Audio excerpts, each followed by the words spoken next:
getting it, fellas. Look here. Stand by. One for C-Lab, two for Draw Eagle, three for Wolverine to round out the trio. In this episode, everybody dies. Broadcasting live from inside the power band. This is LaBeouf. Kev's tired. In this episode, everybody dies. Oh, in this episode, everybody dies. I'm your host, Kevin, along with my wonderful companions, Ben. Hey. And Chad. Yo. Welcome to the show, folks. This week we are talking about the 1981 classic Raiders of the Lost Ark, starring Indiana Jones. I feel like we should, I've been having this thing all week where I feel like we should just start off the show different. Like we're like kind of like the pregame where we're just like, you know, hey, what's going on? You know? Okay, hey, what's going on? Hey, what's going on? Did anybody watch the Matrix trailer? Is there a new one or the one that was out a couple weeks ago? I get whatever one for the new movie. I saw one for the new movie like, I don't know, a month ago. I was like, I don't know how I feel about this. I think I kind of hate it. Yeah. It was kind of like John Neo Wick. Wick tricks. John Wicks. Yeah, John Wick tricks. John Neo Wick, you know, kind of in the Matrix. And I just don't quite get how they're going to bring him back from being blind, melted-faced Jesus or whatever the fuck he was in the third movie. Know what I mean? I'm Keanu Reeves. I've beaten the world of acting, and now I'm going to beat the world of breakfast sausages. There's your answer, Chad. Dude, he should do a live-action remake of that. A live-action remake of a Robot Chicken sketch? Yeah, dude. It would blow the fuck up. It would. You're right. Okay, there's your intro. That was good. That was fun. You're breathtaking. Just listen to these breakfast fans. You guys have a pretty good Keanu, man. I'll tell you what. I don't know. I can't start the day without a juicy sausage in my mouth. That's where Keanu comes in. It's so not suggestive. Yeah, I don't know. I don't know how I feel about that Matrix trailer. I mean, it's definitely Matrix-y and. Look, man, I'll watch it, and I hope it's I hope it's good, but I also kind of hope it's bad enough to finally turn you against the second and third movies. Turn me against them? Yeah, that's what I'm hoping. I'm hoping it just like why? Because fuck those movies, and you're not allowed to like them, and I want you to change your mind. Why do you guys hate those movies so much? Because they took something that was beautiful and they crushed it. I know, but it's like you didn't like the direction that the story took. This is the story they wanted to tell. Like I don't really get that. Yeah, well, the story they wanted to tell was wrong. I'm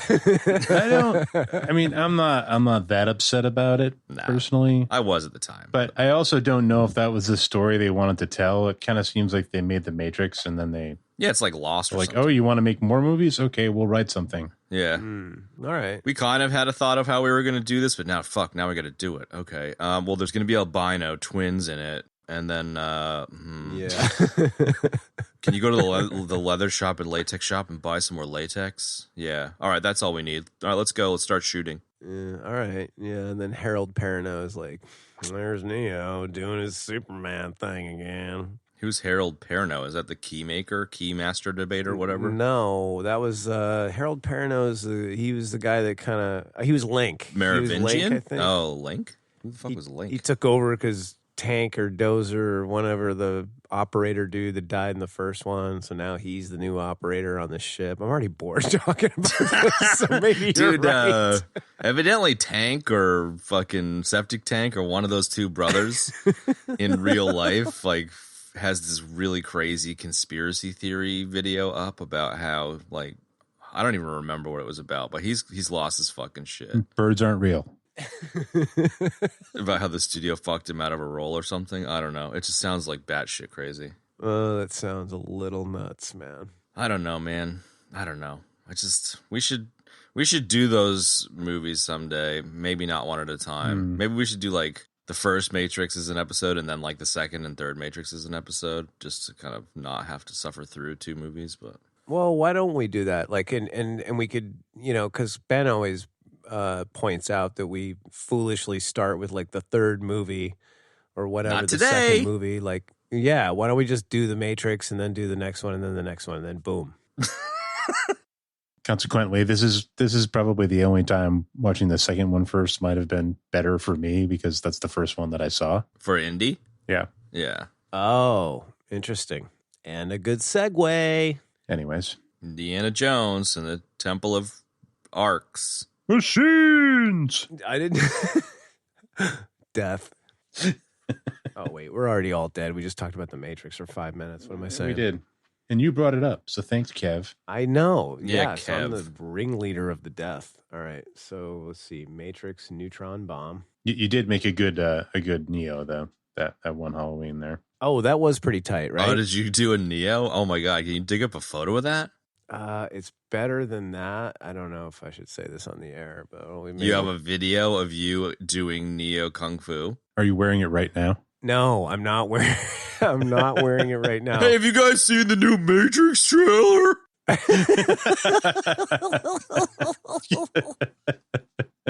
Did you guys see the new Matrix trailer? I just randomly wanted to bring it up. Well, like the leather is creaking in the background of your mic. No, it's like my priest coat is wishing and whooshing around. Right? No, I got well, I don't know. No. Cut this. No, this I'm out not or cutting it. Go on. You got to hear, Chad. You got to hear the story. 'cause No. you'll love it. Okay. So, No. No. No. more sausages. No. I can't do it. I won't. I can't do it. I won't. Not like this. Come on, Neo. It's just a robot. No. He's full of breakfast sausages. Anyway, Indiana so Jones. my terrible story notwithstanding, Raiders of the Lost Ark. Hey, here we are. Starring Indiana Jones. Starring Indiana Jones as Indiana Jones. We call the dog Indiana. I'm really, I didn't take notes, but I'm ready to talk about this movie because I kind of was like, yeah. Really? Yeah, I was, man. Like, this was one of my favorites when I was a kid. I saw it in the theater and I was 9 and I was like, dude, and like all the other ones were great. Onam Shiva and Kalima and Machines and all that, dude. And like, And they named the dog after you. yeah, and old Duckface comes in and the blonde. And I was Yes. like, whoa, yes. Yes. I had a son and I called him Indiana. Zardoz commanded it. You have chosen wisely. Whatever, right? And all Yeah. those movies were awesome, man. And then, like, I remember, like, the new one came out, like, 2 years ago. Oh, and I was my like, fuck. this is gonna suck. And I have the complete collection, right? And I've never watched that fourth movie. I went so far as to forbade my children from ever watching it. You took a razor knife and just put a line across the DVD. No, I should have. I just forbade them from watching it. I should have just destroyed it altogether. I've never watched it. I never will watch it. I have no desire to watch it. It just shouldn't Hey, it's pretty exist. good. Yeah, Is it? kind of like it. No, it's terrible. Okay. Ben, can you confirm that? It's terrible? Yeah, of course it's terrible. Of course it's terrible, Mulvey. Jesus. I can't believe you would insinuate. How could you even say that? Yeah, it's terrible. Anyway, Shia and LaBeouf then I cake watched is in the- it. What? I said Shia LaBeouf cake is Shia in it. LaBeouf. Oh, God, that dude. Who's evidently a really good freestyle rapper. Hashtag Stallones. Would have been great if he was there going, B, yo, B.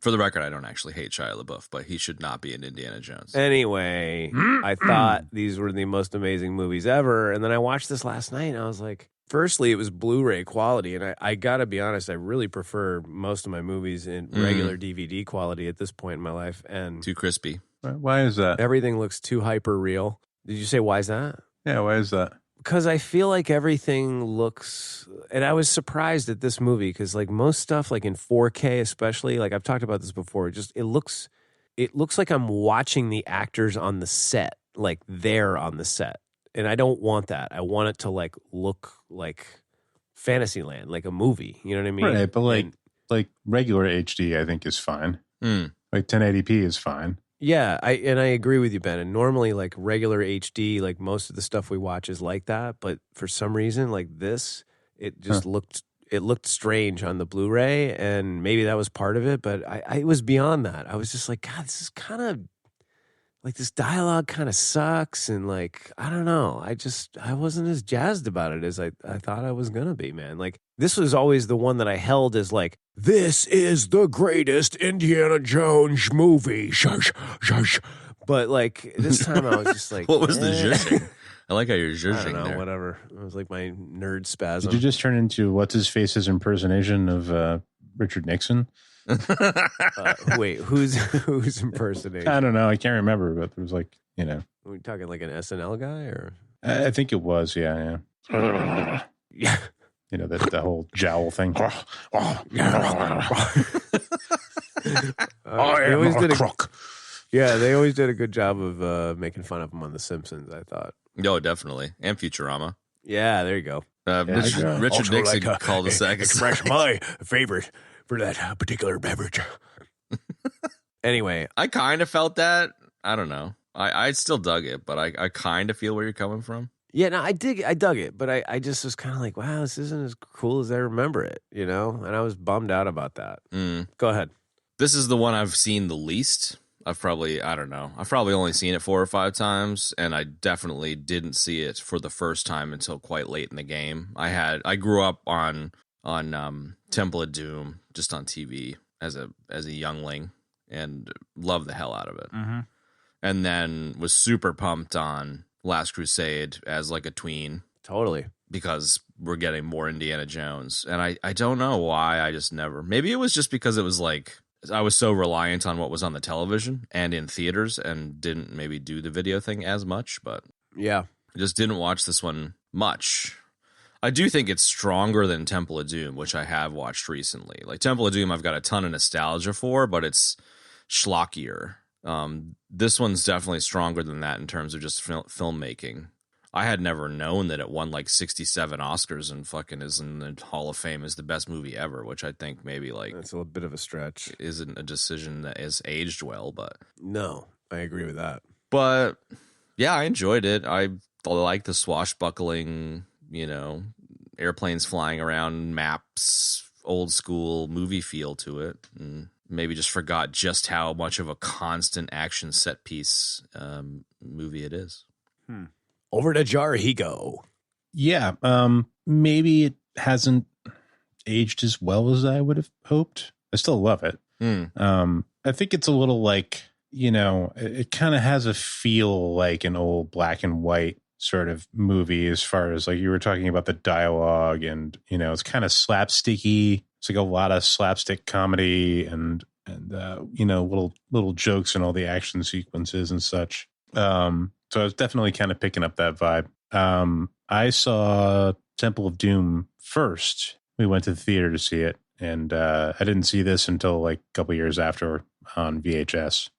But I always was a fan of the Indiana Jones movies, and I don't know. I don't really want to pass judgment. I feel like maybe I just wasn't in the mood to watch this because there's a ton of shit to watch right now, and I just didn't feel like watching this movie. Yeah. Okay. I like that, man. There's just like a bunch of shit on, like, out there, right? Like a bunch of shit to devour right now on TV. Sure. And I just like Squid Game and Crazy Rich Asians.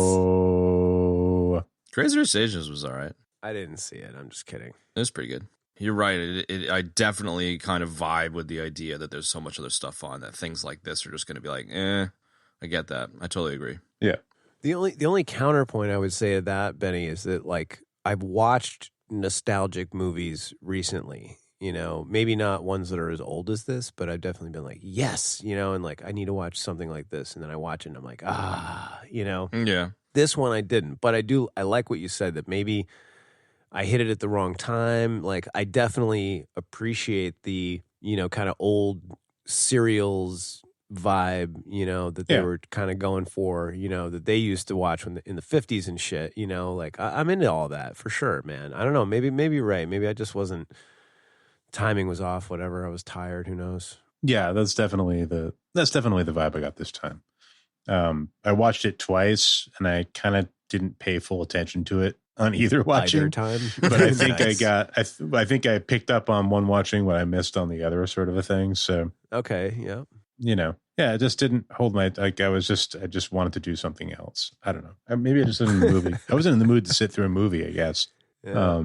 on both occasions. But so anyway, I have one note. I want to do something else. yes. Yeah, I had that exact same headspace with Only the Strong. Which Yeah, is strange because I feel like you were the champion, the flag. Well, I was carrier the on champion of Only the Strong. Strong, but I think it's just because we kept like threading it through the episodes and joking about it and stuff. That I don't know.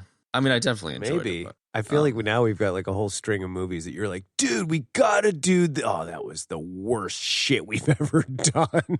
well, it's kind of a tough thing. I don't know if you guys have found this as well. Certainly, the Stallones found this with Snatch, but like sometimes I find if I watch a movie and I'm like, oh, we should do an episode on that. By the time it's like, let's do it next week, I don't want to watch it again, and then I'm all fucking salty about it. Like you got to just catch it at the right time. I find. Fair enough.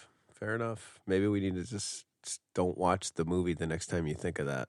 Yeah, but I'm finding it interesting that I'm the most well, not the most, but like it seems like I'm the most kind of like, yeah, sweet about this one this time around. Yeah, that's cool. I like that. It's always a different dynamic, and that's what makes it interesting conversation. Let's see if I can speak English. There's always a different dynamic, and that's always what makes for an interesting conversation here in the Valverdean bunker. Or are we in Mop Verstappen? No, Mob Verstappen burned his hand on the Eye of Ra in this movie. Oh, that's right.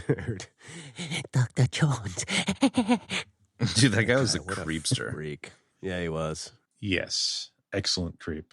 Yeah, he's the creepy German guy. I mean, come on. I can't believe how much they lifted that squished face dude from the Captain America movies from this guy, the bad German sciencey dude. What do you mean, the guy Skull? that lived in the computer? Yeah, the dude that gets sucked into the computer. What did you say, Benny? Red Skull? Yeah, Hugo I thought he was Weaving? talking about Red Skull too at first, but no, the Dr. VonWeirdo. Dr. Zhivago. Dr. VonWeirdo, the guy that lived in the computer. When Yeah. he went down into the bunker, he was like, Right. Captain, I've been down here for 30 years. Bleep, bloop, bleep, bloop. Right. Scarlett Johansson's like, would you like to play a game? exactly. Precisely. Now exclusively from EBD Podcast, the WOPR Lego set. It's 99 gray bricks and 1 yellow brick. I love it. Custom designed by your friends at the EBD Podcast. That is not an actual product, although we Should be. wish it was.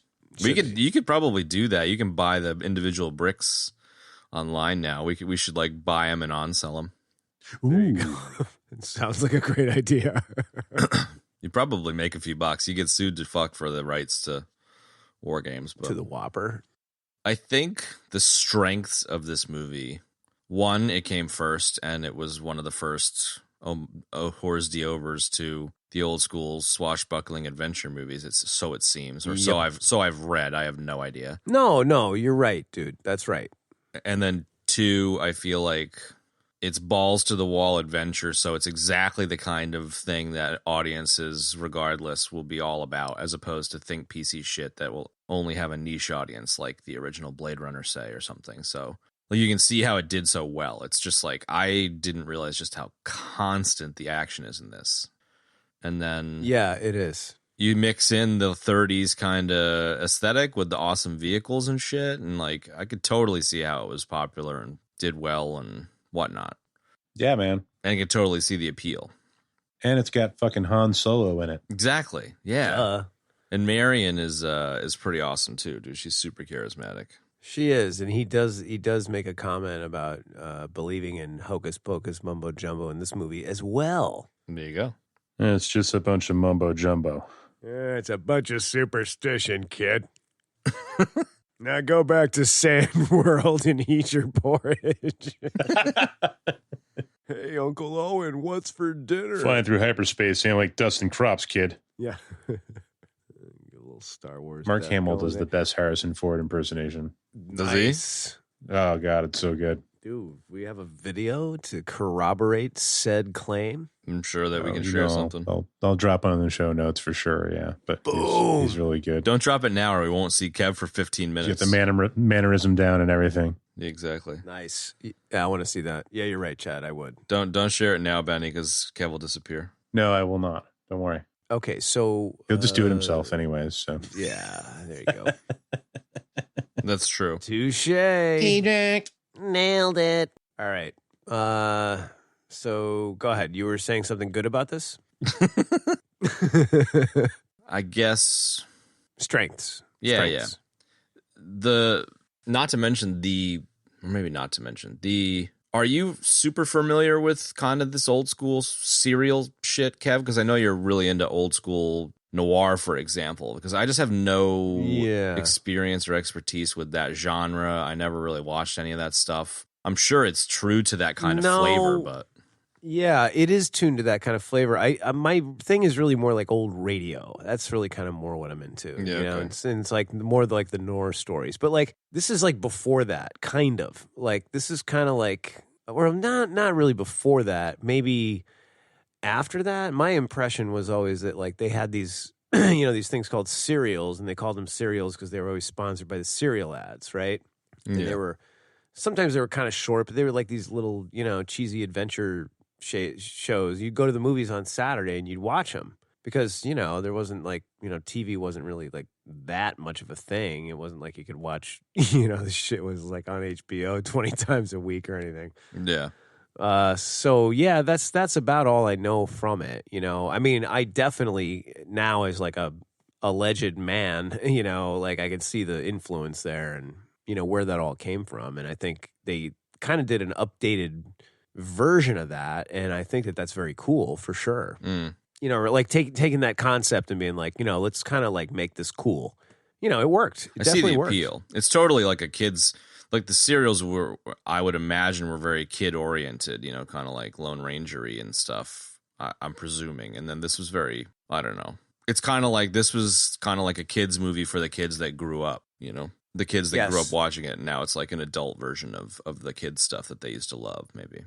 Yeah. And then you had us as kids watching it and we were like, cool. Yeah, exactly. I mean, the Nazi trope stuff was great. I feel like that. Totally. I feel like I still like have the softest soft spot for Temple of Doom, but I feel like the Nazis in this one and Last Crusade are just like, it's just another layer that I really enjoy. Yeah. And considering that it's set in and around, World War II. World War II. I agree with that. I love that element to it. It takes place between the two wars. I feel like as the Nazis were like becoming a thing, So like I don't know, they're such a great villain, Exactly. Like, yeah, it's such a clear they're cut kind villain. of 39. This is supposed to take place. I think so. Yeah. Oh, I thought it was 36, but either way, like whatever, maybe 3 years difference. So I don't know, man. I think that like that you I don't know. You can't really beat the Nazis in terms of like a villain group. Like Until they are. we did. Yeah. I mean, they're just great. Yeah. And we've seen them over and over again. Kung Fury. It's like the ultimate trope. Man in the High Castle. They're a stalwart, awesome villain, man. So anytime I see something like this with like Nazis as the villain, I'm like, dude, yes. And you just don't have to do any exposition. It's just like, oh, they're Nazis. Okay, cool. Let's go fuck them up. Yeah, let's go pound on them. Yeah. So yeah, it's good like that. And it's like doing a council mission in COH. Boom, nice, dude. Nice name drop. I agree with you, and I think that like you're right. The first and third movie are great because of that. It's like you come back to the third movie, it's like boom, Nazis again, dude. Nice. Mm-hmm.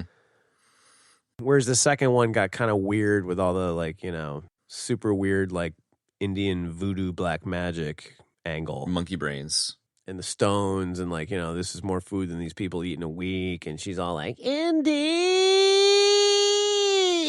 Kate Capshaw.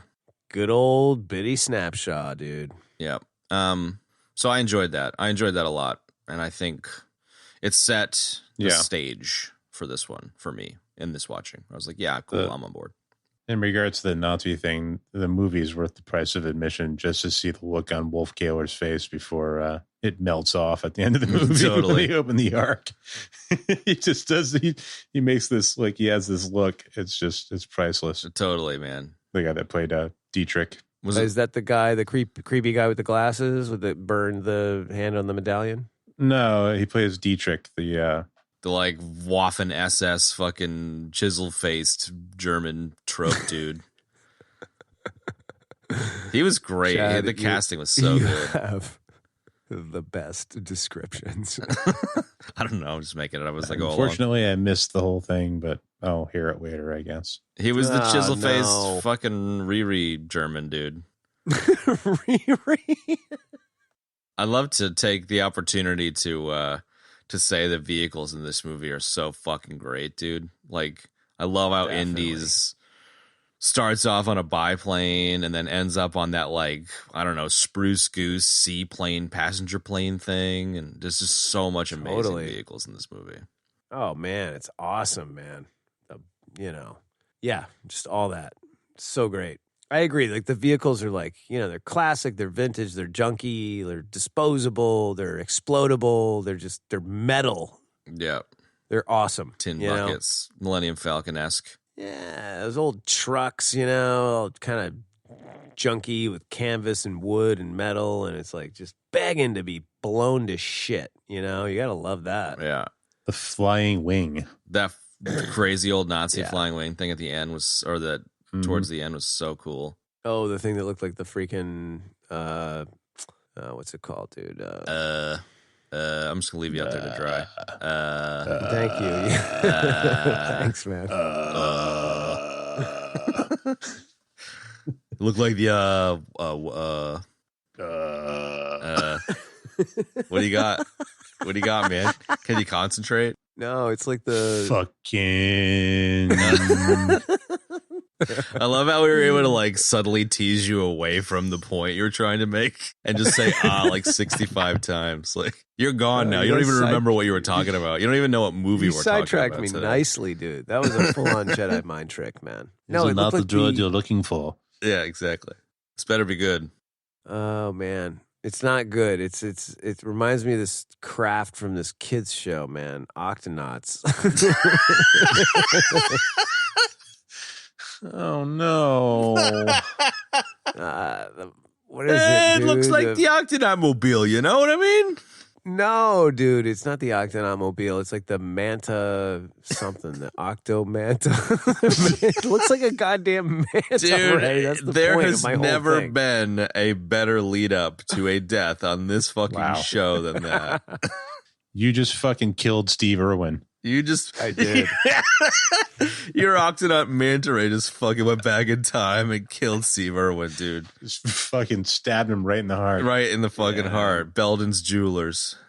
Yeah, I'm sorry, guys. I just had to kill Steve Irwin there on my crappy joke.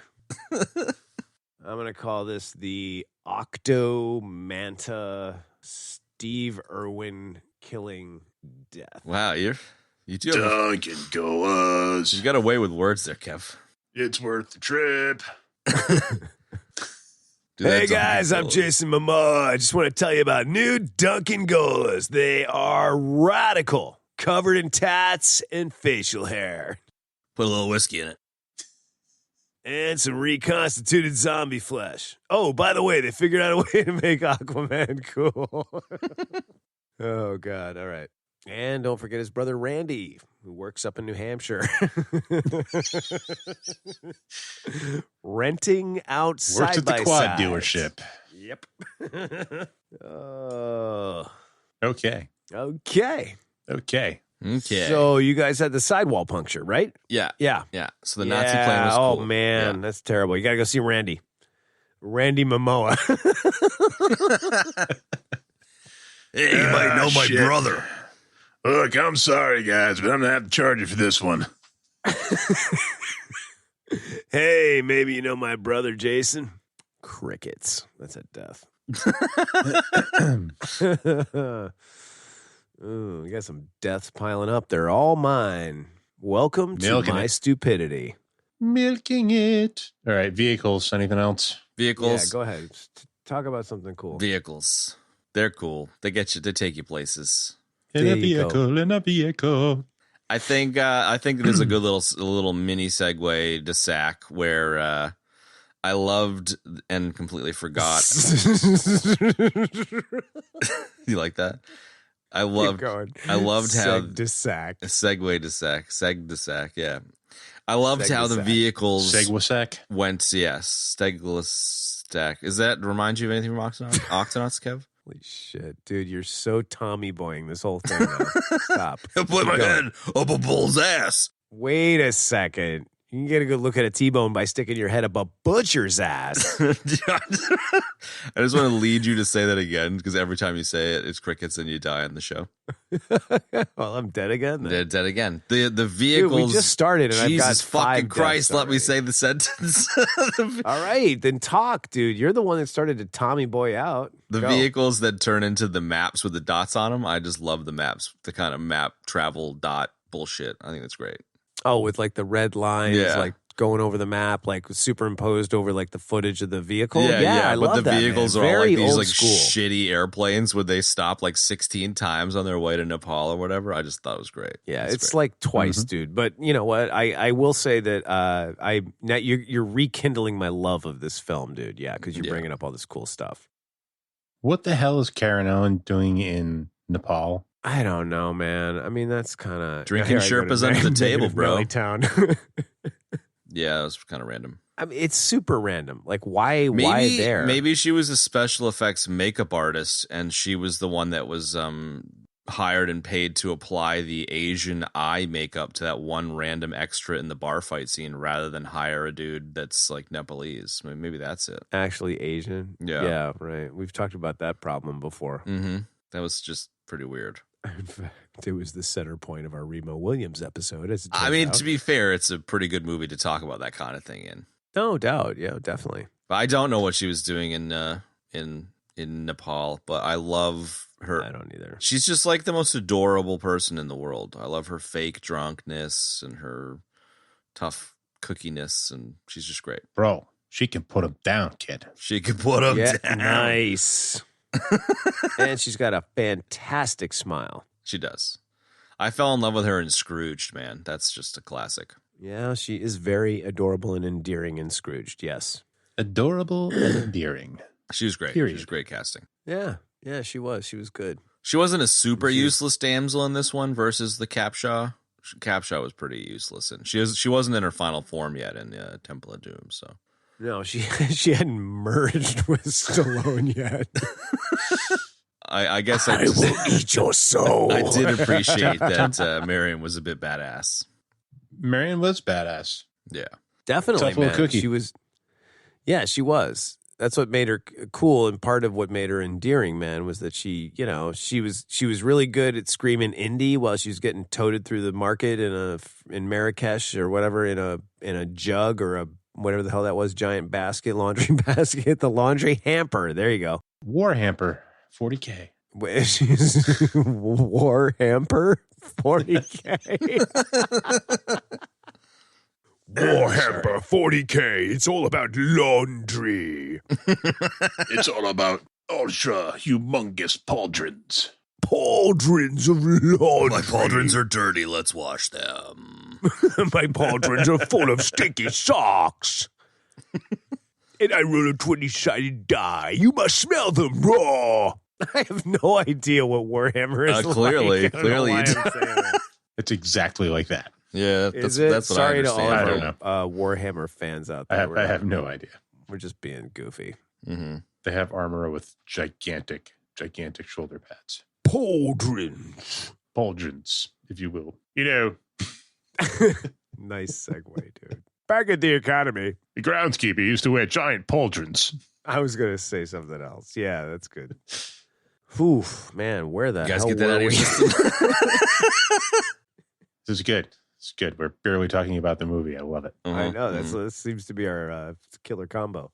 Let's pick a movie and then not talk about it. All right, so We're sort of talking about some cast. that was a seg de sac, so that was okay actually. No, I agree with you about Marion. She was a great casting choice, and she played a great heroine. You know what I mean? Like more heroine than damsel, so that was good. And you know, she was just as good as screaming Indy as she was like just decking a dude. Yep, you know? yep. Or drinking him under the table. Yep.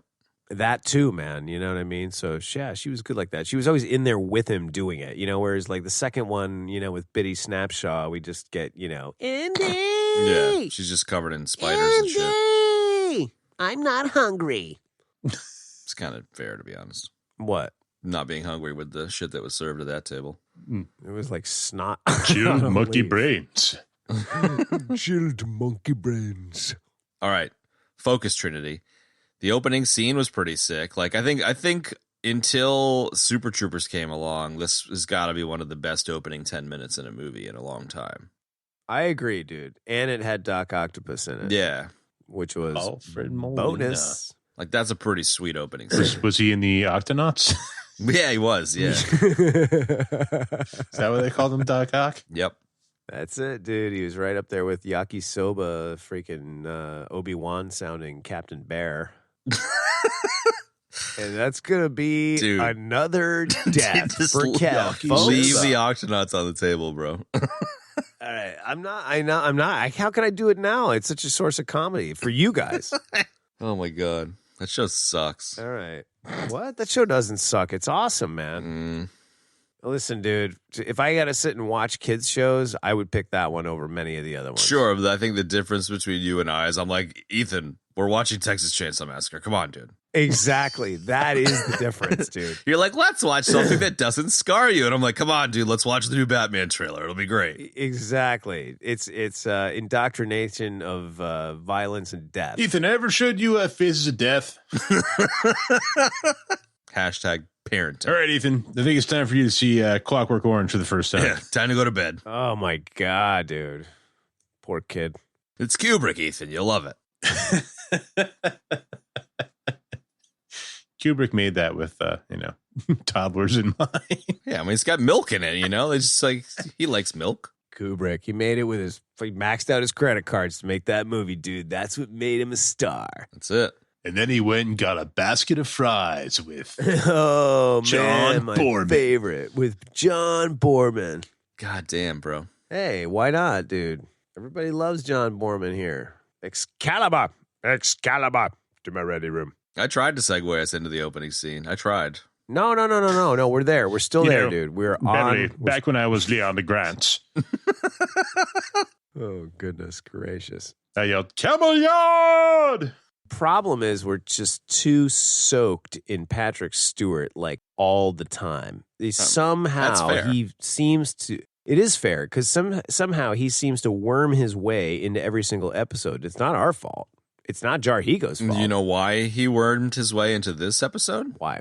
Because Karen Allen gave him a kiss on the docks.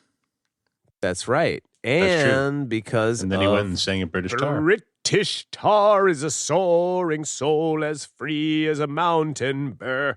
Dude, I lost it. I was like, Karen Allen kisses Rhys Davies, and he's like all stoked about it, you know, and kind of gets a smirk, and then puts his arms and starts singing British tar, and I was just like, yes. It was great. Very surprised and very just improbable and hilarious.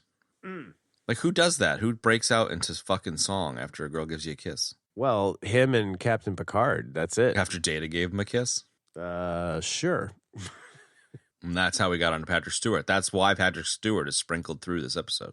It's true. Yes. You got to bring back your V for Vendetta, yes, whenever you say that. Yes. Yes. Oh, the Octo Ray. That's what it's You called. motherfucker. Hey, dude, I ejected and got another Octo death. I know anytime I ever say anything and there's crickets, Ben's Skype isn't working and Kev's reading a fucking article about some weird shit on Wikipedia. Love it. I've had 3 Octo deaths. So are we going to talk about this fucking movie or Alfred what? Molina as Doc Ock of the Octonauts. There you go. Doc Octonaut. You throw me the idol, I throw you the whip. But he didn't need to do that because he had his octo arms. My All right, I'll stop. That's another death. I know. I'm hitting I'm definitely approaching a holy shit. record here for terrible, horrible deaths. Dude, you're like the downhill skier who fell over at the top of the mountain. You're just like cartwheeling down the fucking mountain having a yard sale.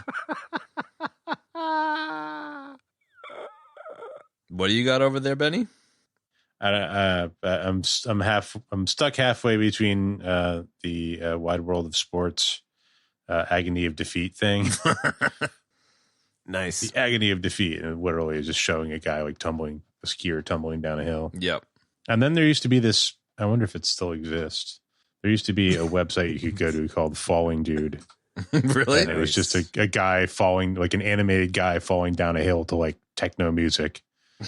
And like every so often, the whole time he's falling, he's like, ah, ah, and then like he manages to get himself up, and then he trips again and keeps going. That's great. No, it's good. I think I'm feeling more like the the whole Paul Rudd like Mac and Me thing on Conan O'Brien. Are you guys familiar with that recurring joke? Yes. Yep. That's how I feel. Like the kid falling off the cliff. Dude, just died again, bro. This is not my night. No, man. No. Spending more time typing my own deaths than I am talking. I like how we're an hour into this thing and we still haven't. I was like 20 minutes ago. I was like, yeah, the opening scene's good. Listen, man, I'm with you 100%. No, we were talking about the opening scene and how great it was, and how Dog Octonauts in it. I mean, yeah. Look, there's definitely some like what? No, seriously, guys, we gotta talk about the movie. Hang on. So, Indiana Jones is an archaeologist.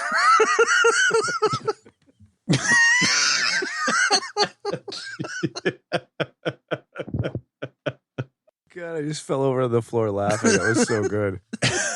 So Indiana Jones is an archaeologist. He likes old stuff and like, I don't know, he gets it and sells it to museums or something. That reminds me of that stupid thing I said that time. I was I was so serious. Wait, you're gonna have to be a little more specific than that stupid thing that time I said.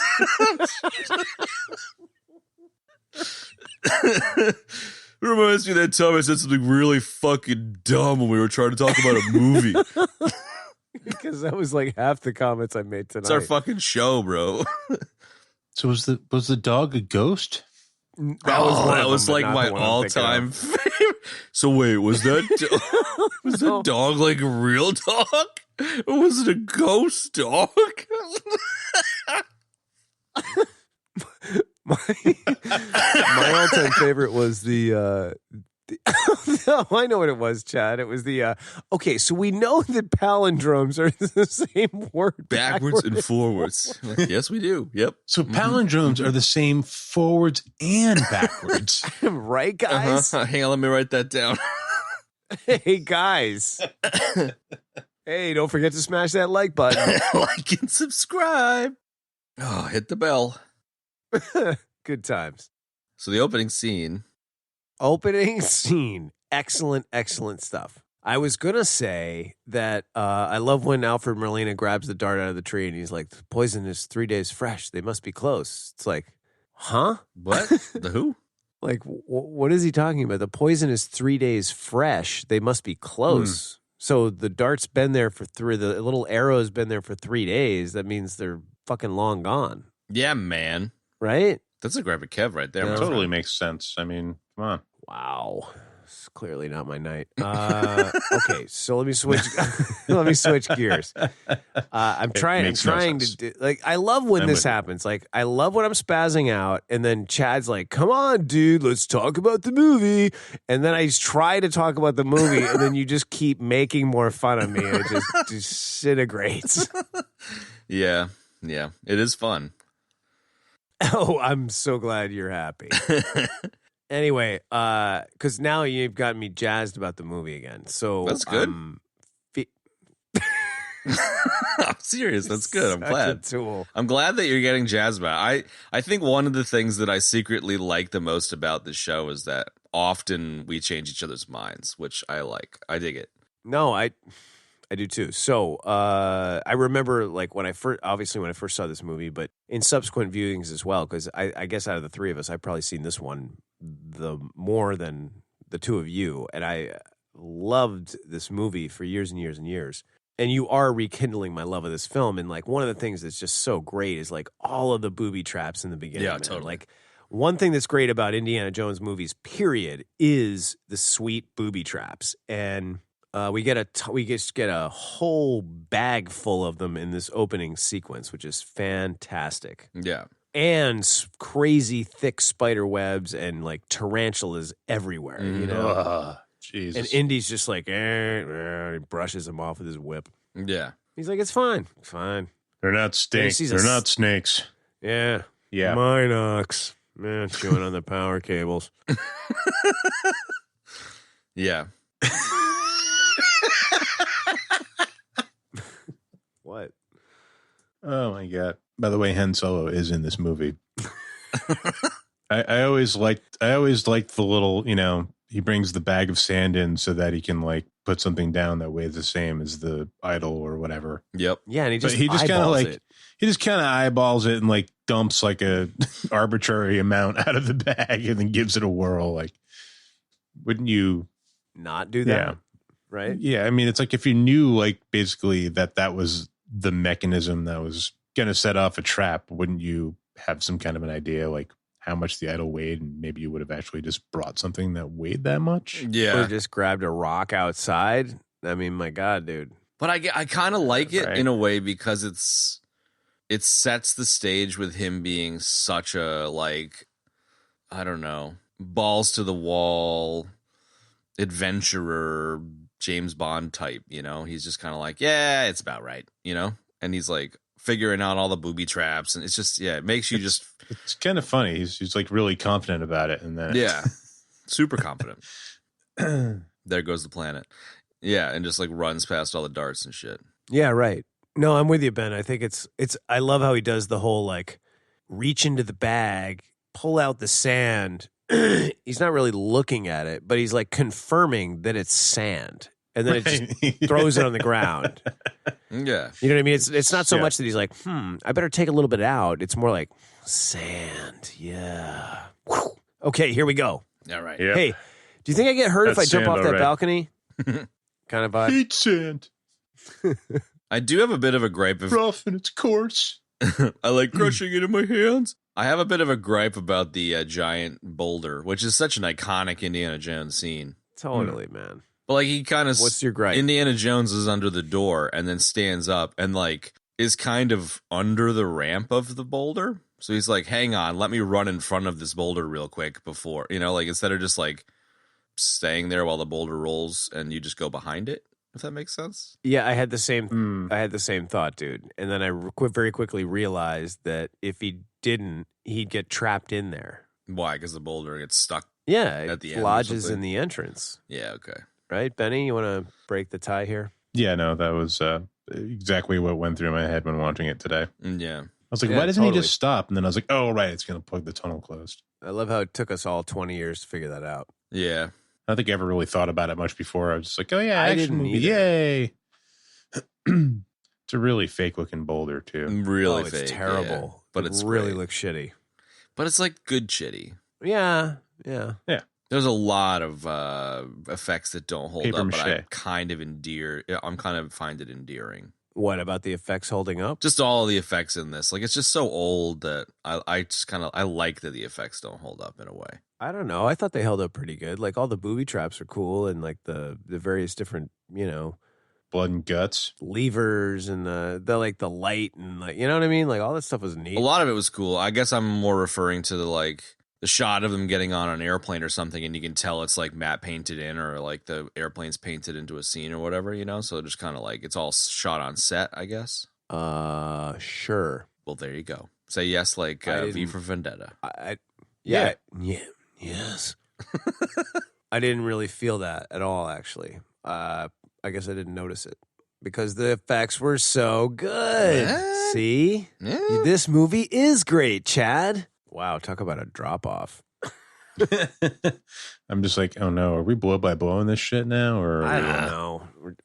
We're like blow by blowing one scene in the beginning. I think it's worth digging into that opening scene a little bit, like we just did, because it sets the stage. Like, it's like you have this dude who's like, you know, one of his guides is trying to trick him, and they're being chased by, you know, the indigenous people of the forest there, and then he solves all of the riddles and almost dies in nick of times this and nick of times that, and comes out and gets some random fucking French dude stealing the idol. So it's like, so much is going on, and so much is setting up how badass Indiana Jones is, that when it cuts to the next scene and he's like a professor and stuff, I just feel like it's really, you just like immediately you're like, I want to be that dude. That guy's cool. You know, he's got all these girls fawning over him in his classroom, and he's fucking badass. And well, not only that, dude, but that like when then Marcus comes into the classroom and like all the students leave, and he's like, you know, the museum, they want you to go after it. You know what I mean? And then you're like, dude, how sick is this job, man? You're teaching, and then all of a sudden there's some artifact somewhere, and the museum's like, hey, we'll give you a pile of money to go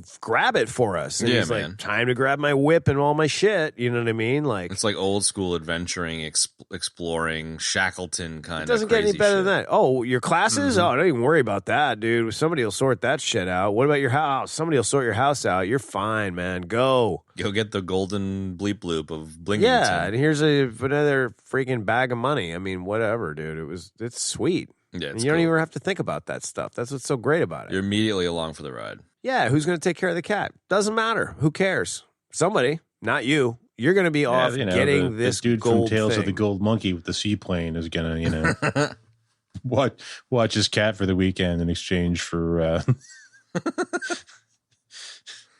some hot tips. Yeah, that's it. I'm looking it up as we speak. I don't know. I saw something that was saying that like Lucas and Spielberg had all of these action set pieces, and they brought someone in that was just like, write a story that ties all this shit together because we just want to do all this action stuff. But I just feel like it sets it up so well, because you get all the shit we just discussed and how badass it is, and then it's like, hey, the Ark of the Covenant. And then they convince the American government to fund it, you know? And he's just like, we got it. Let's go do it, you know? It's just like hugest adventure ever. It just sets it all up. And then you get the Nazis are the bad guy stuff. It's just, I don't know. It's just so fucking swashbuckling of an adventure. It is, yes. Except, you know, no real swords per se, but... Well, except for the dude with the sword. Oh. There's Harrison Ford shoots, which is one of the best shot like cinema things ever. That is one of my favorite scenes in any movie, anytime. So good. I fucking love that. Did you guys see the nugget on that? Huh?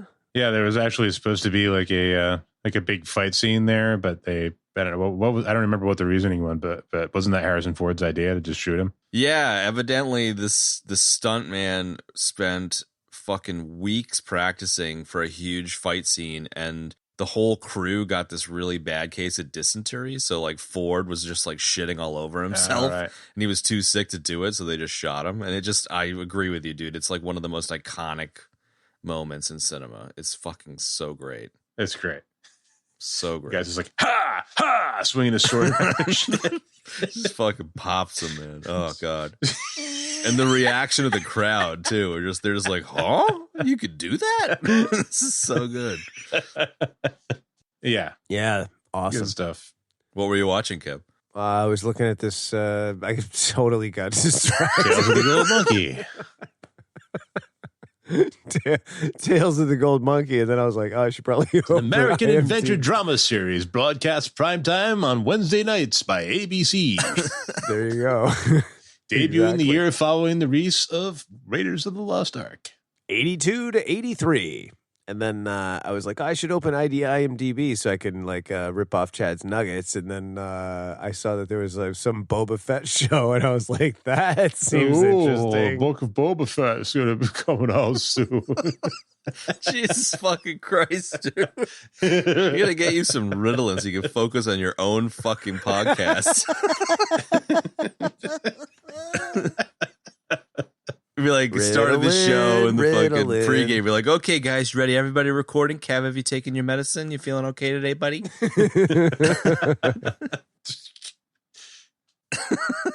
Holy shit. All right. Kev, did you turn on Net Nanny? Yes. I think because of the amount of times you've ejected in this in our podcast, I really have enjoyed the kind of like, I don't enjoy the ejection so much as the pregame and aftermath now, where you eject and then you feel bad. You're like, okay, anyway, so let's get back to it, guys. I think this real serious thing here. You know what I mean? Trying to like make up for your ejection, watching Boba Fett trailers. I'm not, just to be clear, I'm not watching the trailer. I just was curious, so I bounced over to the The Wikipedia blurb about it. Dude, there's a whole bleep bloop on it. Come on. There's a whole bleep bloop on it. So while you were watching about Boba Fett, we were talking about the scene where the dude with the sword gets shot by Indiana Jones. Yeah, what about it? We all know the dude was sick that day, and that's why he whipped out the gun and shot him. Great nugget. I love it. Yeah. Sorry. All right, what about it? Yeah, it was cool. What's next? Okay, we got to get serious here. Like that? Is that it? No, that was it. Thank you for your contribution. Thank you once again for contributing. The little Nazi monkey was cute. It wasn't a Nazi monkey, dude. Dude, he was in threw a fucking collusion sea with the Kyle. Nazis. He was a Nazi monkey. Oh, you're right. He did, man. Shit, I forgot about that. I guess they put a grape on a fishing line and they had to do 50 takes to get that Sig Heil, which was pretty goddamn funny, you got to admit. It was worth it because it yeah. All right. Sorry. Don't What are be. you sorry about? I just couldn't stop laughing thinking about a Nazi monkey. I don't know why. It's all right. Well, the monkey wasn't a Nazi. He was in collusion with the Nazis. No, he did a Sig Heil. Monkey was a fucking Nazi. Hearing it from the outside, it's way different. He was literally hailing Hitler. I mean, come on. Come on, dude. He was a Nazi monkey. The Nazi Boom. monkey. Yeah, Nazi monkey was cool, man. And then, Nazi monkey meets his demise, eating the poisoned dates. Like, that was also I don't know why that was so satisfying. I'm not in, an advocate of harming animals. I don't anyway, like killing for some monkeys, reason. but that monkey, fuck that monkey. Yeah, no, really. I really was happy when he ate the poisoned date. I don't know. He was kind of annoying, I guess. And then I'm so glad that monkey wasn't in the whole movie. Jonathan Taylor Thomas caught the poison date out of the air. Jonathan Taylor Thomas. Bad dates. Bad dates. And my date. It would have been funny if he ripped into a British tar right then. Yeah? That would. Yeah, if he grabs the date and he goes, His nose should pant and his lips should curl. exactly. There you go. Then he goes, bad dates. His nose should pant and his lips should curl. I'm definitely glad that monkey was not in the entire movie. No, and you know they It would have tried. been Like the monkey switches sides and rejects Hitler and Nazism. Yeah. He rips his swastika patch off his little monkey coat, throws it on the ground. becomes best friends with Han Solo. Yeah. And Karen. Now there is something right there. Like if we had the wherewithal and we could do that, take a piece of a movie that and be like, what happened to that monkey? Well, we made a short film about it. Well. The monkey gets disgusted with Nazism, rips the patch off, throws it on the ground, goes to the bar, drinks for a week. Totally, man. Disillusioned And Nazi he teams monkey. up with Dum Dum Dugan and, starts a revolution. Whatever. Sorry. Come on. God damn it, dude. I'm None of with my you. shit's I'm with you. I landing like tonight. it. No, you're I was not. laughing. No, Benny's always with me because he's my friend. You are not. We're friends. Anyway. Oh, let's get started on that. That'll be helpful. That really helped. Eat my friend. So, Shia LaBeouf. yeah, Shia LaBeouf. All right, so what about, we got Nazi Monkey. We talked about him. We talked about Marion. Great. Awesome. Should we talk about we kind of talked about the creepy German guy with the glasses who got his hand burned and the medallions on his hand. And that's how Bellic figured out how to do the coordinates for the freaking sunroom. I'll throw down on that. I'll throw down on that one. And you're like, at the end of that one. Right, I was. The burn on the hand and only getting half the coordinates. That was pretty cool and pretty clever, man. That's a really cool plot point. That was a cool plot point. I agree. Maybe slightly lessened by the weird fucking crystal ball genie guy in the middle of the room in the date scene being like, come over, look at this. 5 cubits minus weird. 1 cubit. All right, man. That was clever, and in a rare moment of seriousness for this episode, I really dug the just like how he does a really good job of bringing you along for like the discovery of these various puzzles, right? So you know what I mean, like going to Nepal and getting the medallion, and figuring out like where the room is and where to put the staff, and like then the sun shining and showing the spot, and them having to like literally figure out where it is in physical reality. You know what I mean? Like I liked all that stuff. I thought that was cool, and it's cool to be like along for the ride while he's discovering that shit. And they tell you on the chalkboard in the scene with the CIA guys like what it is, and when you see it, they're not like, this is the Eye of Ra. Like you pick it up because you were told it before. Well, yeah, and because he does like the most amazing sketch of it in chalk. Yeah. It's like an exact replica of the actual medallion done in chalk. Yeah, I agree. The puzzle stuff is super fun. That was one of the, there was actually an Atari 2600 Raiders of the Lost Ark game. No, I do. But that's amazing. Way back in the day. And it was not as cool as Pitfall. The Eye of Ra thing was like one of the things that sticks out in my memory that they actually managed to include in the game. The rest of it, I feel like it was just running around whipping snakes. But what I'm picturing, though, of you saying that is like the Eye of Ra thing in the 2600 game really sticks with me. And I just picture like at some point you're blooping along and like the 3 Indiana Jones pixels, like there's like a line. There's like in the first time in video games, a yellow line. Because it's just how fucking horrible the graphics were. It's fucking great. Hey, man. It was fucking cool at the time. Totally, man. It was. It was like mind-blowing at the time. Oh, dude, Temple of Doom on Super Nintendo was my jam. I used to love that game, so I'm with you. Anyway, we were talking about the puzzles, the discovery of the puzzles. And, I mean, it's similar with the booby traps in the beginning. It's like you're kind of there figuring them out with Indy, and that makes it kind of special, I guess. Yeah. I think the hook there is you're introduced to a puzzle and then the puzzle is resolved within like a minute or two. So you just get that satisfaction as the viewer. You're like, oh, that is kind of interesting. Oh, okay, cool. That's the solution. Oh, that is interesting. Oh, that is the solution, I remember hearing something once talking about sports and why sports are popular. And the guy was saying like, in our lives, we have like shit that takes years to come to fruition, whether it's like a farmer has to wait a year for their crop to come good and know whether they're going to make any money, or you got to years and years and years to know whether your marriage is good or your life is good or you're successful or unsuccessful or your kids are good. And sports, it's like you start with nothing and then 2 hours later you get a resolution. And like what people love is just that you get that resolution straight away and it's super satisfying. And I feel like this is kind of the same thing. It's like, cool, that's an interesting puzzle. Here's the resolution. It just keeps feeding you this like satisfying feeling of like, oh, okay, cool. Yeah, got there. Okay, what's next? Okay, what's next? Is super. Or rather that, you get to go from beginning to end of each little bit. Like you just are along for the ride. I mean? Like, oh yeah, cool, satisfying. Well, yeah, but there's like, I think the completion thing is what I was kind of vibing on off what you were saying. You know what I mean? And then it's just constant action too, yeah. I mean, I guess you're right. It is constant action, sort of. Yeah, it's good. It's like Star Trek. There you go. It is like Star Trek, exactly. Fist fights, puzzles. Fist fights, puzzles. Just like Star Trek. Just like Star Trek. Yeah. Except we get phasers in there. Fist fights and phases. Don't forget the keychain phaser, the little one. Lil Phaser? Maybe that's like a. I think Lil Phaser. Darmok and Jalad at Tanagra. Chaka, when the walls fell. I just decided that my rap name is Lil Phaser. Dude, great rap name, man. I can see it right now. The Rolling Stallones. featuring Lil Phaser. Lil Phaser. And I'll just do that like grape drank shit. Oh, yeah. Oh. What's that?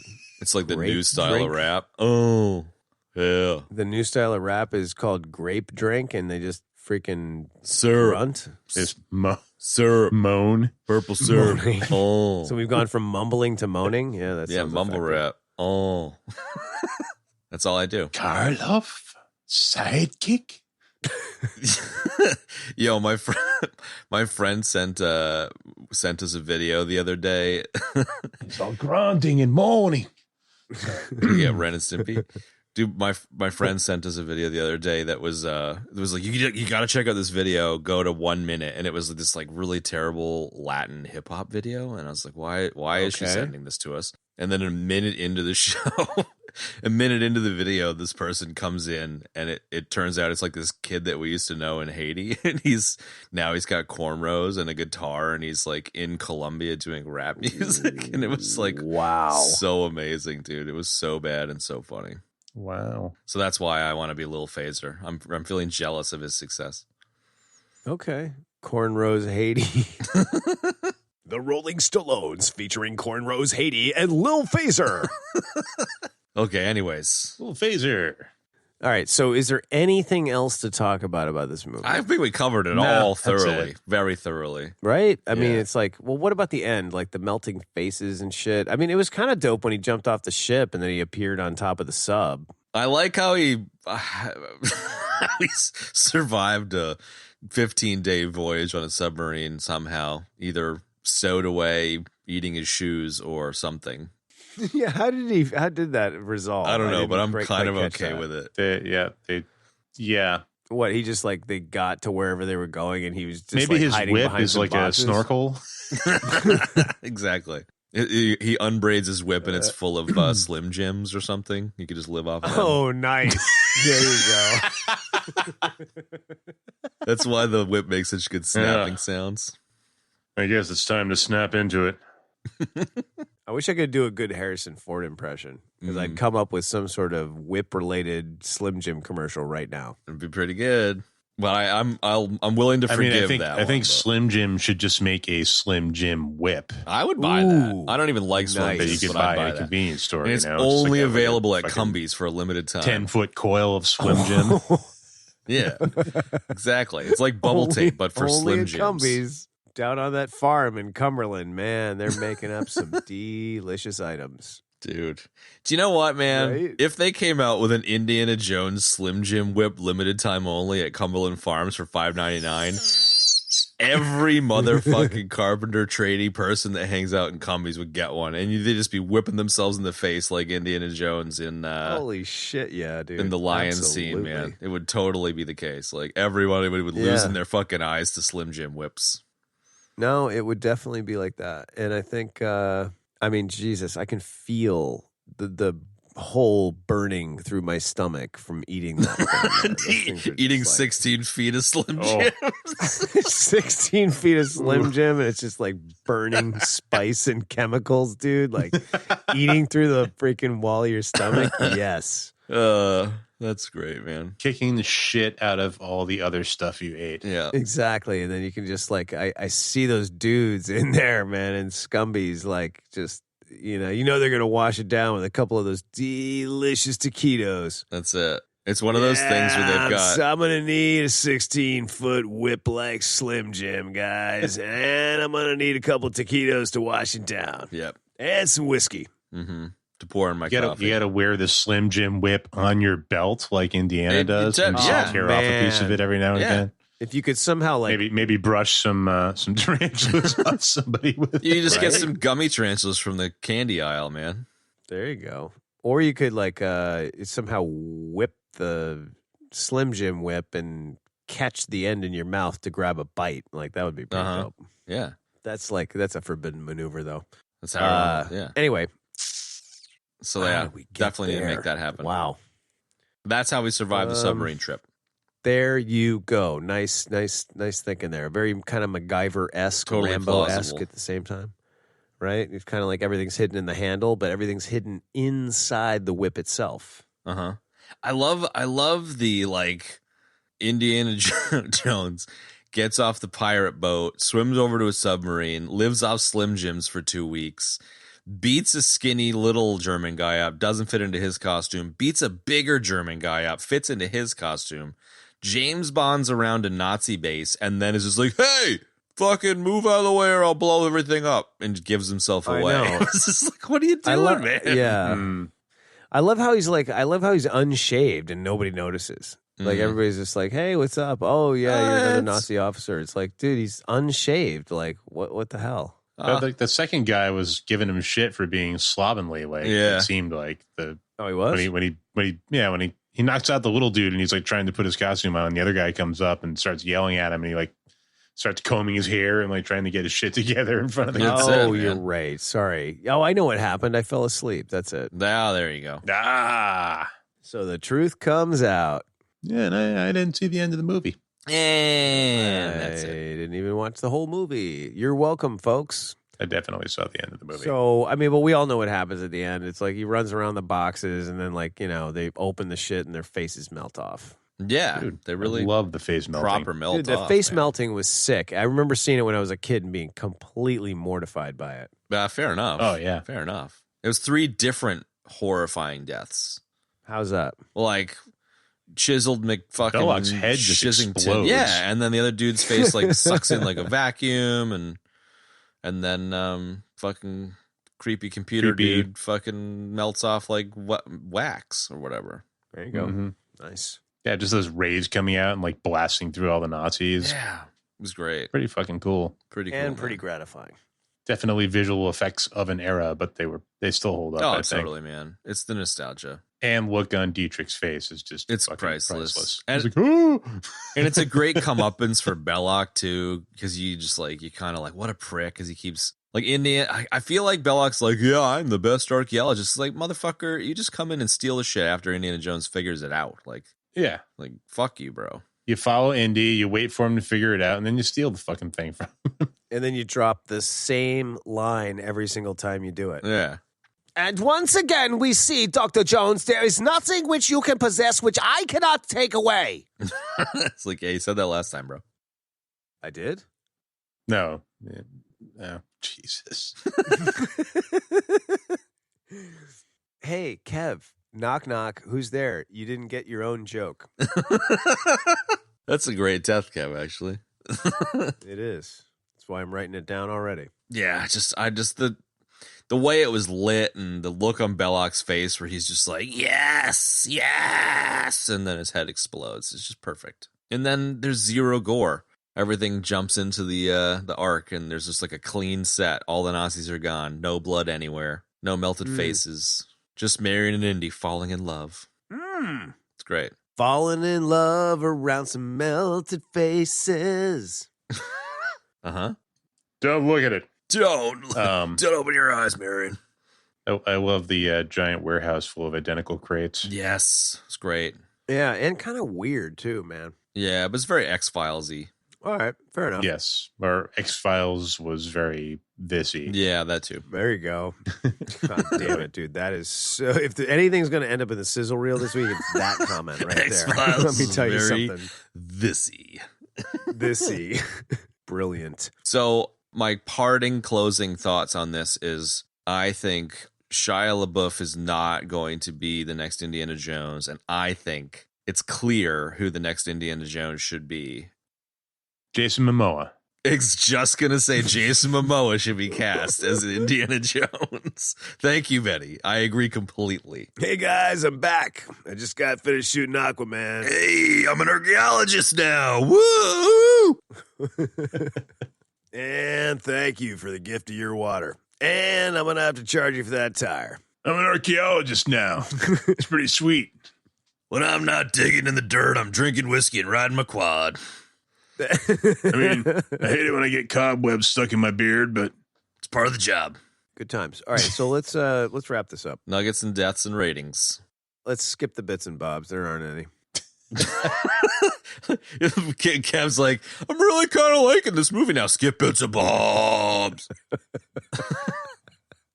Just ask my son Timothy in the finance department. Oh.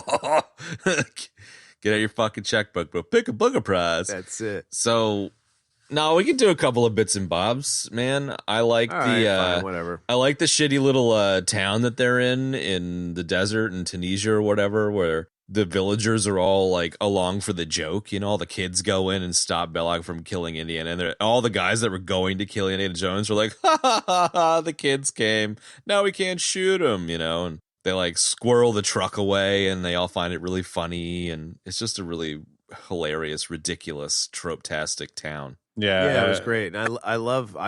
Sorry, Ben. I just have to say this. I love that. You're like, I love the little town, dude. It was Cairo, the city. Yeah, but it's not. Like, it doesn't seem like Cairo, you know? It's just like one shitty little set somewhere in England or something, you know? Could have been Mos Eisley, really. It really could have been. Definitely, dude. I'm feeling that. Where's the porridge? So I was digging that set piece was cool. I like when he rolls in the truck and they like immediately hide it, and then the dudes in the car are pulling behind him, and like I think it's Dietrich is like throws a fucking melon at a dog or something. Exactly. Like they're trying to sell them, like I don't know, melons or something. That's it. And the scene where Marion gets stuck in a basket, and then Indiana Jones is in an entire fucking courtyard full of people with baskets on there. It's just like so dumb, but so great. Pissing these guys off by knocking all their baskets off. He keeps knocking them all over. He's like, more laundry, no. Everyone's like, what the fuck, man? Took me half an hour to get that basket on my fucking head, you know? It's great. Yeah, Minox. You got to give some props to that is a great pun. You got to give some props to the fist fight where the propeller kills the guy. We didn't talk about that at all. Oh, yeah, dude. Fucking swole Nazi Tony Levin fucking get chopped up by the blade. That's great. Mm-hmm. He was the guy that played the weird creature in Conan the Destroyer. Do you know that Nazi wing kind of reminds me of the Ray from Octonauts? Yeah, that was a cool scene. I actually it would have been at Universal Studios, but there was a Indiana Jones Raiders stunt spectacular that I saw. That was that whole scene, the plane fight, explosion, fucking blah, blah, blah scene. It was cool. Honestly, cool. Go ahead, Ben. I just said cool. Cool. Yeah, I got to be honest with you. I cannot tell if you just made all that up or if you're being serious. No, I'm serious. There was the whole big Indiana Jones stunt thing that I was like a teenager when my little sister went to Disneyland. It was cool as fuck. Probably still on. It's probably the same guy playing Indiana Jones, you know? Jason Momoa's cousin, Fred. Fred Momoa. Fred, dude. Freddie Momoa. Yeah, you'd be thinking of my brother Randy. I mean, my cousin Fred. Dude, the fucking Nepali bar firefight, that was cool. Totally. If Momoa should have popped out of anywhere, it should have been there. Mm-hmm. Shirtless and shredded. Dude with fucking sleeve tats all the way. Totally, man. Just like fucking dudes up. Nazi base was sick. Yeah, the Nazi base was cool. It was very Bond. I don't know. I kind of dropped all my nugs. Bits and bobs, rather. Oh, speaking of nuggets, I got to look up some on IMDb while you guys are talking about. Oh, let me see if I can snipe some real quick. More next bit and bob. Go ahead. That's kind of all that comes to mind for me. Okay. The truck stuff we skipped a little bit where he's like climbing all over the truck. That's pretty iconic. Yeah, it's a good driving down the road, freaking crazy car fight. Yeah. I imagine that there are other movies that do it, but I noticed for the first time watching that part today.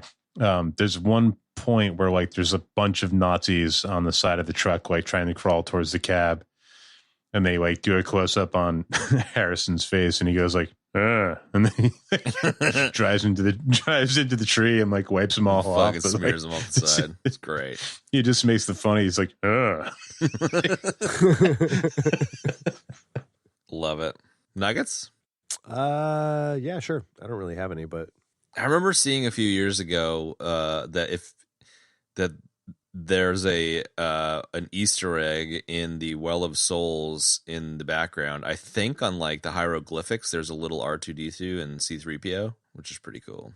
Yeah, that is cool. You would have just read that on IMDb because it's like the third nugget. Nope, not reading IMDb. You got any other nuggets? I don't, because I'm not reading IMDb. I got two more. The sound of the Ark being slid open, the sound designer just recorded himself sliding the lid of his toilet cistern off, which I think is funny. Nice. And the Well of Souls scene, the snake handler, this dude named Stephen Edge. Evidently, neither Karen Allen nor her stunt double were willing to hang out in and amongst all those snakes, so Spielberg asked the stunt coordinator if he wanted to shave his legs and be in the movie, and he agreed, which is pretty awesome. Oh, that is cool. Cool. I'm glad you both didn't give a fuck about that. Hey, man. Sometimes Anything else you'd like to read to me off IMDb? Or Yeah, exactly. Let's turn it back on you, dude. What's the next nugget you want to read to us off IMDb? That's it. I just thought they were cool things. Fuck you guys. Fuck you, man. Fucked. Consider us fucked. All right. Deaths. Sorry, did anybody else have any other nuggets? Sorry, did anybody else die besides you? That's a negative, Ghost Rider. I mentioned Star Wars a bunch of times. Yeah, that and The Matrix. So both Benny and I have Star Wars and Matrix deaths, but Kev, man, you had a smorgasbord. You had a Wilhelm scream of fucking deaths in this episode. I did. You're right. Oh God, there's definitely one Wilhelm scream during the truck chase. Yes, I say, yep. I'm with you on that one. So we had the first death was a great Matrix nerd explosion. All of us died. Then you guys had a couple of Star Wars deaths in there. I had a Star Wars death, my Octo Manta Steve Irwin death, the Randy Momoa death, the Butcher's Ass death, the Octo death again, the Octo death Manta Ray death, the Doc Octonaut death, the Mac and Me reference death, the Star Wars Minox death, the Eject on IMDb Boba Fett death, and the Knock Knock Belloc death. What's the Knock Knock Belloc death? I gotta be honest with you, man. I don't even remember. But I will find out when I cut the show. There you go. Before we get to ratings, I forgot there was one other thing I wanted to say, and that is fuck George Lucas. And that's pretty much it. Okay, we know how much you love George Lucas, and thank you for that. No, I wanted to say that because I read that Lucas wanted... Lucas, I thought I smelled your foul stench when I heard the Wilhelm scream. I say it because evidently Lucas wanted Indiana Jones to be a kung fu practitioner and a playboy who funded his lifestyle with the spoils of his adventures. And then Spielberg smacked him in the fucking head. So Batman? Yeah, basically. Yes, basically. Then Spielberg and Kasdan punched him in the fucking face and roofied him and wrote the rest of the script. Roofied him. I like that. That's a nice touch. Go away for a few days, Georgie. When you come back, everything will be all right. That's cute, George. The adults are talking. Yeah. Go play with your space laser toys. Fuck George Lucas. That's all I have to say.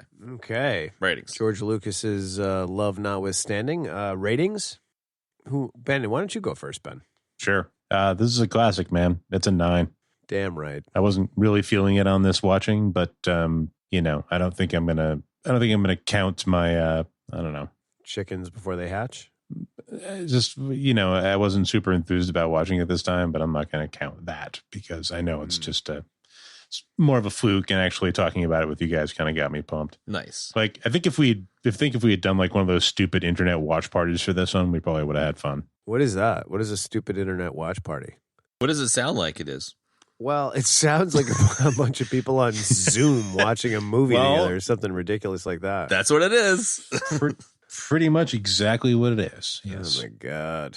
Well, that would be kind of interesting. I don't know. Maybe. I haven't actually seen one. I've heard of them, but they'd probably be pretty fun. Could be. So yeah, 9. 9er. I feel similarly to Ben. 9. Oh, dude, nice one, man. Jesus, how did I not think of that? I like it. I'm gonna give it the same score as Ben. Actually, this is a classic. I definitely was feeling kind of salty on it, and I don't know, just chatting about it kind of reinvigorated my love for it. So it is a great movie, man. This is the first in a series. It's a great adventure, man. 9 all the way. All right. Cyclops, go. Yeah, I forgot to rate this, so like my gut feel it's like a mid-5, which is a good movie. Temple of Doom is a flat 5. I feel like I watched it recently. I have a ton of nostalgia for it, but like it kind of didn't, I don't know, it kind of didn't hold up as well. And then Last Crusade's like a 6.8, so it's going to be in that range. Cool. I think Last Crusade I prefer. I think it's, I don't know, I just prefer it for nostalgic reasons, Connery reasons. It was kind of the evolution of the trilogy. You know, they were able to like build on what was previously done. So I'll give this one. Stallone's Definitely think it's better than fucking Snatch. It's definitely better than Snatch. Is it better than Commando? Yeah, it kind of is better than Commando. Like, yeah. I give it a 5.6. Yeah, that works. It's in real genius territory. That works for me. 5.6. All right, cool. It's a great movie. Sweet rating, bro. All right, Cyclops. What are we doing next week? What about this Love You to Death movie? Is that what's that all about? The pizza restaurant movie? I don't know. Benny. It says Benny next to it. It's Kevin Kline and Tracy Ullman and William Hurt and River Phoenix and Keanu Reeves. And Kevin Kline plays like a philandering pizza shop owner, chef guy. Like he's always like going out to like help these women with their plumbing or whatever, but he's like banging them all. Wow. And Tracy Ullman is his wife, and she decides, like, her and her crazy mother decide that they're gonna kill him. So she puts like sleeping pills in his spaghetti, and like that doesn't kill him. And then like they hire like Keanu Reeves and William Hurt to come in and shoot him, and they shoot him, and he lives through that. It's like it's all based on like a true story, but it's presented as a comedy. Yeah, let's do something different. So it's Kevin Kline, at one point in the movie says, when someone shoots you in the head, it makes you think. There you go. Gotta love that. I haven't seen it in a long time, but I don't remember why the hell we brought that up. I don't know if it was Keanu or... No, I think it was, I was telling a story about how I took a clip from The Tick that was when a tomato grows out of your forehead, it kind of makes you think, and I made it the error sound on my sister's PC. Oh. So when she played a video game, it was just like constantly playing that sound, and then you told that anecdote. Right. Somebody shoots in the head, it makes you think. Yeah, okay. That makes sense. Yep. So is this going to be your airborne / only the strong? It's been so long, or what? I have no idea. Maybe the movie could be great. Could be good. I'm pretty stoked. I'm stoked. Okay. Next, what's it called? Love You to Death. I Love You to Death. Next week, we're doing I Love You to Death, which Benny threw down when we were randomly talking about an anecdote. It's about Kevin Kline being murdered about pizza. Great description. So get stoked for that, Let's folks. get pumped. It's like Dave, but if Dave was an Italian pizza guy. Next week on The Blah. It's the sequel. It's the prequel to Dave. There you go. It's the prequel to Dave. Dude, I totally watched that recently. That's great. Dude, I love that movie.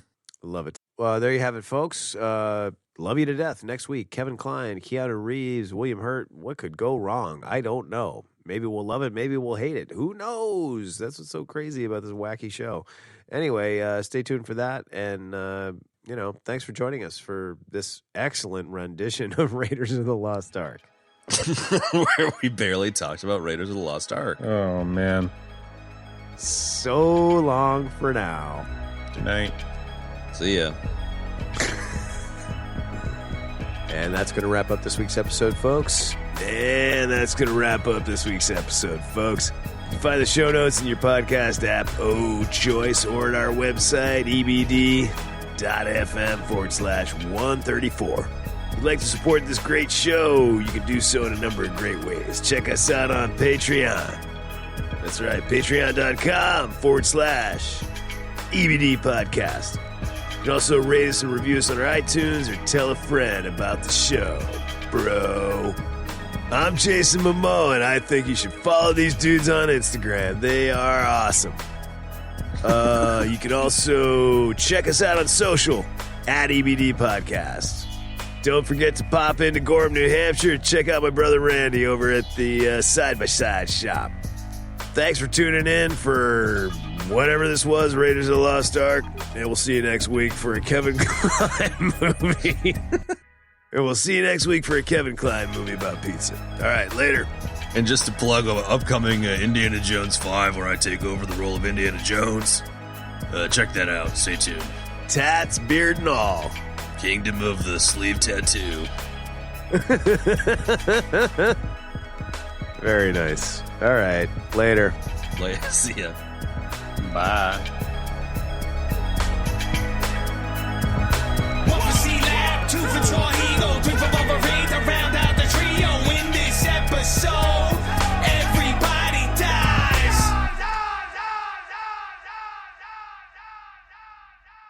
Beady, beady, beady. Stop into it.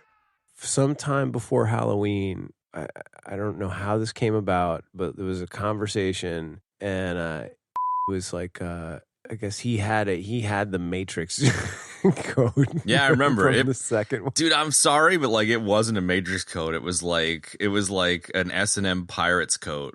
Okay, whatever. It was a knockoff. There's no doubt about that. But it was pretty damn close to the Matrix code, and it fit me perfectly. And I had like the hair color and all that, so I cut my hair and dialed it all in. You know, Okay. He was like, he gave me the code, and then he was like, "Dude, you looked so good as Neo. You should keep the code." And I was like, "Cool." That's totally what an Australian accent sounds like. Yeah, right. Oh, you want me to do that? You want to go there? No, Dunkaroos. Anyways. Dunkaroos. Come on down to Outback Steakhouse for a blooming onion. Jesus Christ, man. I was, more than embellishing that one. Nah. Okay. Anyways, so you got the coat? Yeah. No, yeah, it's true. All of our Aussie fans out there, come to America and go to Outback Steakhouse so you can get really pissed. And they'll love you. Oh, they'll love you, man. Anyway, that's my dumb story. Whatever. Are you fucking serious? That's your story? I thought that was like the fucking first act of your story. You're like, I wore a coat and it was cool, and then he said you can keep it. That's your fucking story. Oh my Lord, I love it. I don't know. I thought I guess I thought the funny part was that he even owned the coat. Yeah, no, that it was the funny part. And then, like, for him relinquishing it up completely to me was like a huge deal for him. That's pretty considering big. He thinks Yeah. that, Keanu Reeves is the greatest American actor since Al Pacino or whatever. Yeah. All right, well, whatever. We just cut all that out. Do you have a photo of you in that costume? I don't know. I don't think so, man. I don't remember when it was. I don't remember if there were smartphones around. That would have been 2003-ish, 4-ish, 5-ish. 2000, and holy shit.